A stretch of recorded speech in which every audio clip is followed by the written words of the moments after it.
Um misterioso morador que apareceu em uma casa abandonada, onde somente alguns vizinhos conseguiram comprovar a sua presença. Está começando mais um vídeo mistério.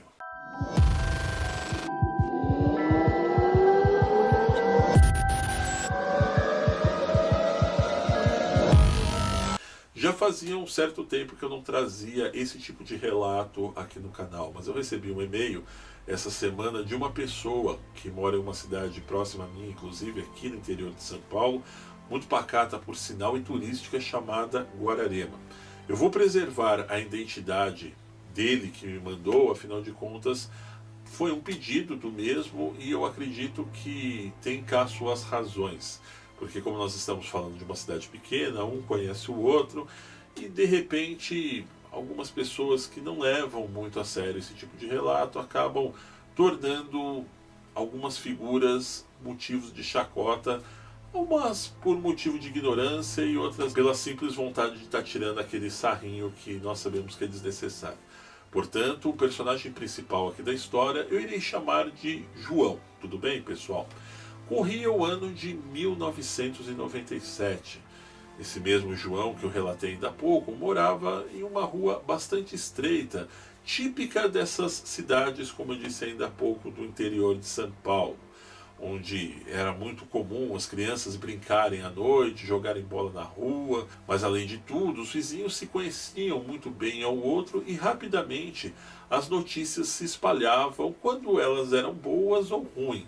E quando chegava alguém diferente da vizinhança, logo um corria para a casa do outro para fazer aquela pergunta: quem está aí? Quem mudou agora para ser o nosso vizinho? Bom, o João morava bem ao lado de uma casa que estava abandonada, aquela típica construção de pelo menos 70 a 80 anos atrás, rústica, cuja essa mesma já estava desabitada há pelo menos uns 16 anos. Ninguém sabia porque aquele imóvel estava desalugado ou mesmo nunca tinha sido colocado à venda. Bem na frente da janela da casa do João, dava para ver o quintal desta casa abandonada que estava bem ao lado da sua. Pois bem, o João vivia uma vida pacata, na época ele tinha em torno de 16, 17 anos. Um dia que ele estava jogando videogame na sala, já por volta de umas 9h30, 10 horas da noite, ele começou a escutar alguns barulhos na casa ao lado. Imediatamente ele correu para a janela, pois sabia que aquele local era desabitado. Aquela simples curiosidade, sem esperar por nada, né? Apenas querendo comprovar se podia ser um gato, alguém que teria invadido a propriedade ou algo do tipo. Quando ele levou um tremendo susto, tinha um homem aparentando os seus 70, 72 anos, sentado no alpendre que possuía a varanda da casa, fumando, e de repente fitou ele espiando pela janela. Esse homem ele tinha uma vestimenta muito curiosa, pois não batia exatamente com aqueles trajes que nós estamos acostumados a ver hoje mesmo aí no caso de um homem de uns 70 e poucos anos. Ele tinha um terno todo preto, uma gravata da mesma cor e um chapéu daqueles arredondados com uma fita, bem ao estilo que se usava no início do século passado. O homem, aparentando ser bastante magro e com uma feição pálida, fumava um cigarro de palha e olhou para João com um certo tom também de curiosidade.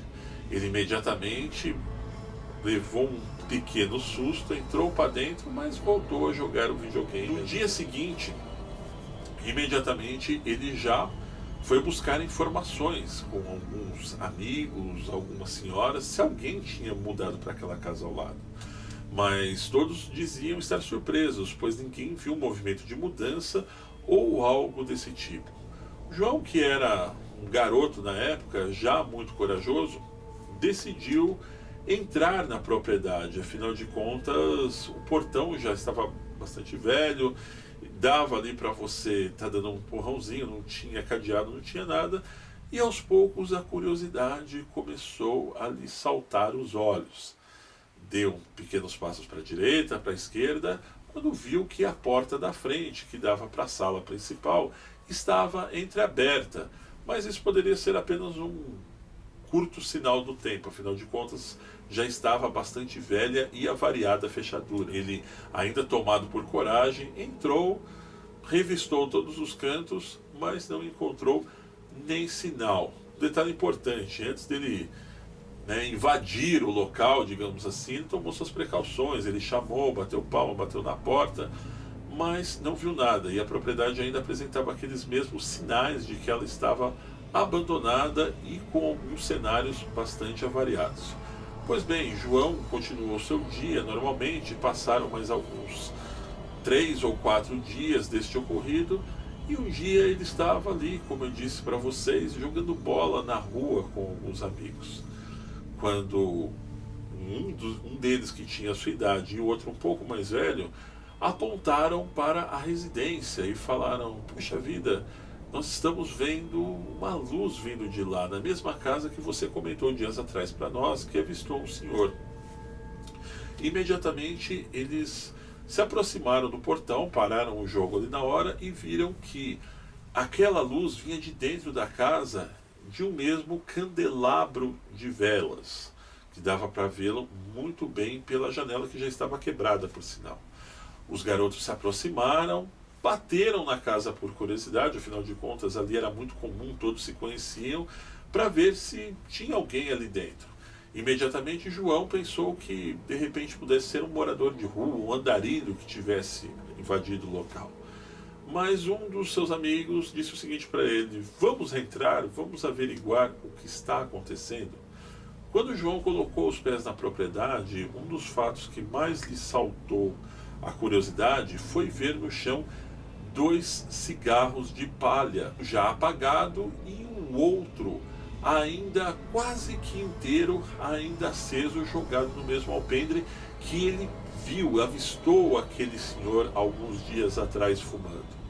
E ele disse aos seus amigos: opa, peraí, tem alguém por aí sim, alguém está aí dentro, afinal de contas esse cigarro ele foi aceso recentemente. Os meninos, tomados pela mesma curiosidade de João, tomaram-lhe a frente e já foram entrando no casaril, a fim de que pudessem encontrar alguém por lá, até mesmo para ajudar, pois no interior o pessoal não tem muito aquela cabeça, por exemplo, em quem mora em cidade grande, pode ser um assaltante, pode ser alguém que esteja aí. Não, o pessoal apenas focava no sentido da curiosidade em querer auxiliar. E eis que o amigo mais velho do João, que estava ali com ele, viu direitinho a silhueta de um homem passando em direção à cozinha do local. Uma escadinha bem pequena que dava acesso ao cômodo. E ele percebeu ainda que na silhueta da sombra tinha aquele chapéu tal qual o João tinha relatado para todos que o homem que ele avistou na casa tinha. Então, imediatamente, eles não se aproximaram do cômodo, mas berraram, tipo: tem alguém aí? Podemos lhe ajudar? Alguém está aqui na propriedade? Alguém está aqui na casa? Mas não escutaram nem um sinal de voz, de resposta. Eis que então eles foram sim até a cozinha, inclusive abriram a porta do único banheiro que tinha na casa. Estava bastante avariado e não tinha absolutamente ninguém dali.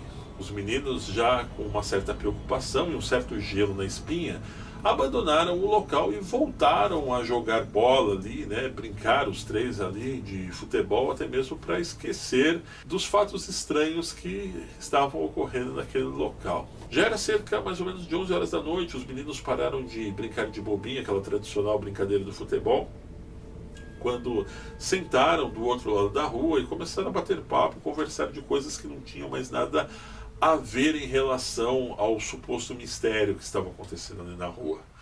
Quando de repente os três ficaram pasmos, escutaram o barulho do portão da casa abandonada abrir, com aquele tradicional ruído daquela fechadura que já não vê um óleo há um certo tempo, e viram um homem com as mesmas características que o João tinha relatado em ter visto alguns dias atrás. Ele era magro, pálido, aparentando mais ou menos aí os seus 70 anos. Idêntica à descrição que o João deu há dias atrás do misterioso camarada que ele viu pela janela da sua casa.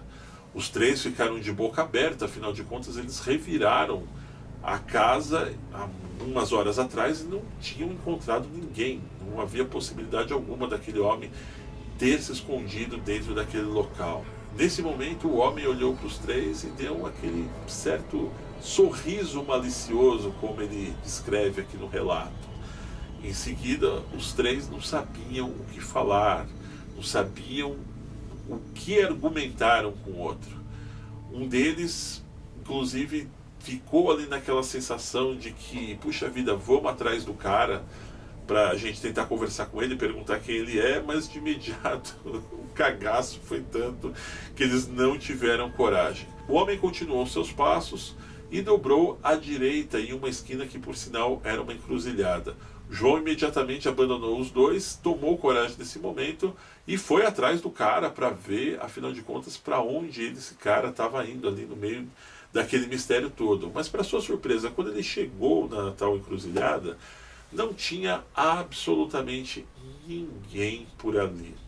E, para sua surpresa ainda maior, tinha ali nessa mesma encruzilhada um trabalho de feitiçaria, um trabalho de umbanda, eu não sei muito bem como é chamado isso, daquele tipo de oferenda, colocado ali naquele mesmo local, e já parecia que já estava por ali há uns 3 ou 4 dias atrás, o que aumentou ainda mais o pavor dos 3 garotos. Afinal de contas, eles relacionaram isso a uma suposta aparição de entidade ou não. Enfim, os dias seguiram naquele local, na rua, ninguém apareceu absolutamente pela casa abandonada, nem um sinal do velho que apareceu e desapareceu para o João e depois para ele novamente e seus 2 outros amigos. Quando, por volta de aproximadamente 3 meses depois dos ocorridos, uma outra moradora, na qual nós vamos nomeá-la aqui como Dona Jussara, que já tinha ali cerca dos seus 50 e poucos anos na época, estava em sua casa lavando roupa quando alguém bateu no portão. A mesma correu imediatamente, pensando que era algum dos vizinhos, mas lá estava a interpelá-la aquele mesmo homem que aparecera para os meninos cerca de alguns meses atrás, com o mesmo traje, o seu terno preto, o seu chapéu arredondado e aquele mesmo rosto empalidecido, com aquele sorriso discreto no canto do lábio. O homem dizia a ela que queria um copo d'água. Ela estranhou muito e ficou com medo da aparência dele, né, que parecia já estar bastante judiado, ou até mesmo um defunto, né, gente, porque o relato tanto dele quanto dela nessa história é que o homem era branco demais. E ela correu para dentro de casa para pegar o tal copo d'água. Quando ela voltou para o portão, ela não avistou mais o homem. Mas essa mesma Dona Jussara tinha conversado com o João há algum tempo atrás, pois ele conversou praticamente com toda a vizinhança, relatando a pessoa que ele tinha visto na casa abandonada. E ela imediatamente lembrou do relato do garoto e foi conversar com ele alguns dias depois. E a feição batia exatamente um com o outro. João e seus amigos novamente se reuniram e foram dar uma busca na tal casa abandonada. Mas nada encontraram além de alguns cigarros de palha jogados pelo chão. Esse mistério ele se prolongou durante muitos e muitos anos. Ninguém sabe exatamente quem possa ter sido esse homem que aparecia e desaparecia na vizinhança. De repente pode até ter sido um andarilho, mas o que explica, por exemplo, quando os meninos estavam jogando bola e avistaram eles saindo do local, sendo que algumas horas antes eles tinham entrado e não tinham visto nem sinal dele por ali. Quando o próprio João correu até a encruzilhada e viu ali a oferenda, e depois simplesmente o homem desapareceu em um curto espaço de tempo. Ou até mesmo a Dona Jussara, que estranhou o fato dele ter pedido água no portão, e enquanto ela foi pegar, quando voltou, o homem simplesmente desapareceu. E por que durante algum tempo depois os cigarros de palha continuaram aparecendo jogados ali dentro da propriedade abandonada? Ele nos conta que hoje essa casa ela não existe mais. Cerca de uns 7, 8 anos depois, ela foi vendida, demolida por uma construtora, e no local hoje está um sobrado um pouco mais luxuoso em comparação do que era a antiga propriedade. Mas esse é um mistério que ronda, sim, não só a essa pessoa que nos enviou o relato, mas como alguns dos vizinhos que moram até hoje lá. Inclusive aí essa que nós chamamos de Dona Jussara, mas que, no entanto, nunca mais vai se esquecer daquelas aparições misteriosas desse tal vizinho que supostamente era um fantasma. Bem, meus amigos, eu vou ficando por aqui, mas em breve eu voltarei com muito mais histórias, relatos e fatos verídicos aqui dentro do Vídeo Mistério. É isso aí, meus amigos. Eu espero que tenham gostado do vídeo de hoje. No entanto, não se esqueçam de se inscrever no canal, deixar o seu joinha e participar nos comentários. E para receber nossas novidades, acione a campainha de notificações, que está ali, bem ao lado do botão de inscritos. Um grande abraço e até breve.